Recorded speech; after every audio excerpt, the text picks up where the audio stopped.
भारतीय संविधान सभा का गठन किस योजना के तहत किया गया था? कैबिनेट मिशन योजना के तहत। संविधान सभा की प्रथम बैठक कब आयोजित की गई थी? 9 दिसंबर 1946 को। संविधान सभा के अस्थायी अध्यक्ष के रूप में किसे चुना गया था? डॉक्टर सच्चिदानंद सिन्हा को। संविधान सभा के स्थायी अध्यक्ष कौन निर्वाचित हुए थे? डॉक्टर राजेंद्र प्रसाद। संविधान सभा में उद्देश्य प्रस्ताव यानी ऑब्जेक्टिव रेजोल्यूशन किसके द्वारा प्रस्तुत किया गया था? जवाहरलाल नेहरू के द्वारा।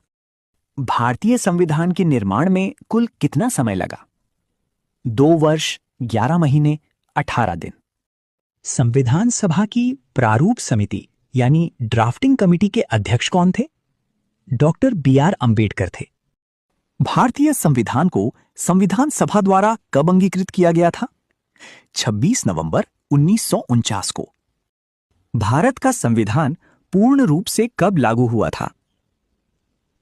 26 जनवरी 1950 को। मूल संविधान में कुल कितने अनुच्छेद और अनुसूचियां थीं? 395 अनुच्छेद और 8 अनुसूचियां थीं। भारतीय संविधान की प्रस्तावना में समाजवादी, पंथनिरपेक्ष और अखंडता शब्द किस संशोधन द्वारा जोड़े गए? 42वां संविधान संशोधन के द्वारा। भारतीय संविधान में आपातकालीन उपबंध किस देश के संविधान से लिए गए हैं? जर्मनी, वाइमर संविधान से।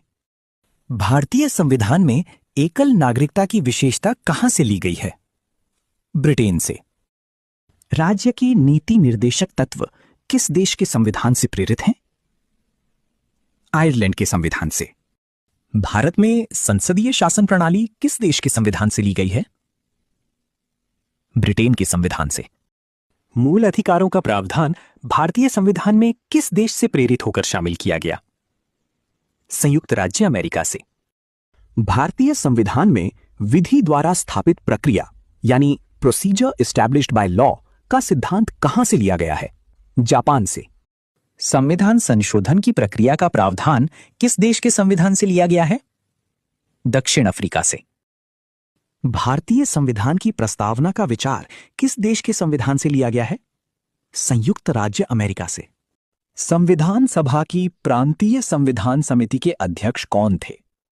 सरदार वल्लभ भाई पटेल थे।